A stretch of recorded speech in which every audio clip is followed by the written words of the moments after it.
Hey YouTube, welcome to Climb Time. Today I'm going to be taking you through everything you need to know about climbing holds.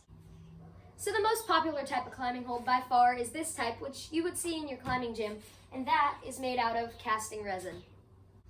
And then there are also wooden climbing holds, which are also kind of popular, but you're not going to see them as much in your local climbing gym. You might see them at someone's home climbing wall, but not as much at an actual climbing gym. And they are, of course, made out of wood. So those are the two most popular ways to make climbing holds. There are a bunch of different ways. There are ceramic climbing holds. There are even people who heat up plastic bags and make those into climbing holds, which I do not recommend. I don't think that would be the safest bet. Alright, so now there are also two major ways to fasten your climbing holds to your wall. So what you're going to see a lot more of are bolt-on climbing holds. They are the majority of all of these climbing holds. They're what you're going to see at your climbing gym, most home walls, because they only need one fasten point, which is a T-nut. So that's why a lot of climbing gyms, home climbing walls have the holes in them, is you can basically put a climbing hold on any of the holes. And then there are screw-on holds. You're going to see these a lot more in home walls than at climbing gyms. They basically have 2 or 3 little screw holes that you can fasten them to the wall anywhere. You don't need to have a T-nut. You can fasten them to plywood, to concrete. You can really fasten them to your fence, to a tree. It's kind of limitless on where you can put them. So they're just going to need these plain decking screws.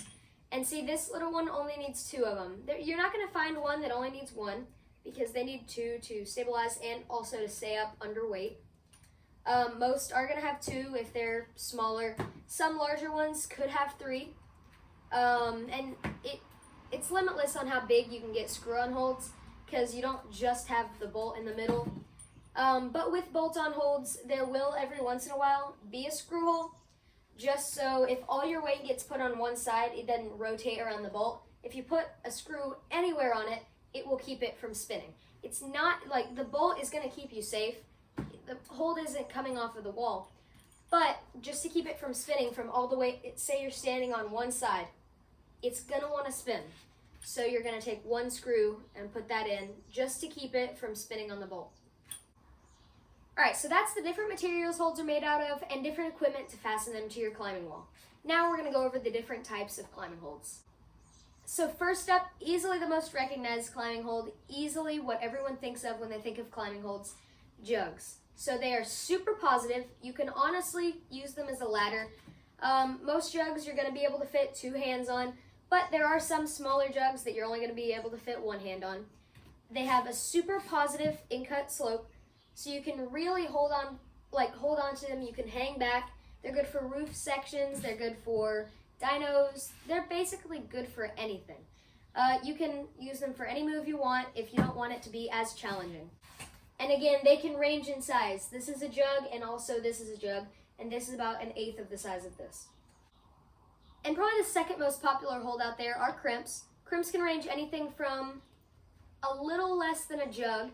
So some crimps can be really easy to hold, and some can go all the way down to where you can only fit the tip of your fingers on them, and you're basically bending your fingers just to stay on the crimp. Some can be in-cut, some can just have a flat top, some you can really fit 2 hands on, some you can just fit a couple fingers on. It varies like jugs. Next we have slopers. Slopers can be larger or smaller. I just have a smaller one here. They're typically not going to have as good of a grip as a crimp, and they're going to be more round. So typically on one side of a sloper there might be a small in-cut that is sort of like a crimp, but on the other side it's just going to be rounded, so there's not a real good way to hold them. They're meant for more challenging problems. You can use them for footholds, but they are really meant for more challenging problems on slabs or on overhangs, just to give the climber a bit of a challenge. And the next holds are pockets. I do not have any pockets on me today, but they are basically anything that you can fit your fingers into and use as a jug, a crimp, a pinch.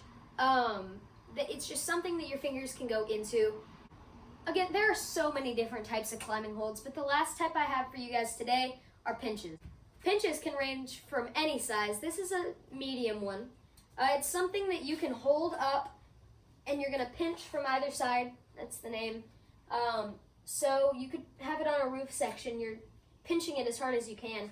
So you could basically put it anywhere for a pretty easy hold. The smaller the pinch, the harder it gets. You can really do your whole hand. There's some that are smaller. They're not going to typically be like this. They're going to be straight up. And then it can go into really small pinches like this. All it is like 1 or 2 fingers on the top and 1 finger on the bottom.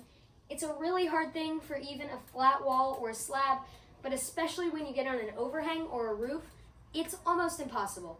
That'll about wrap things up for this video.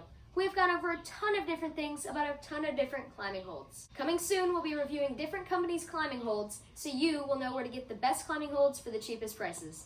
Remember to like and subscribe and turn on the notifications so you know when a new video is out. See you guys.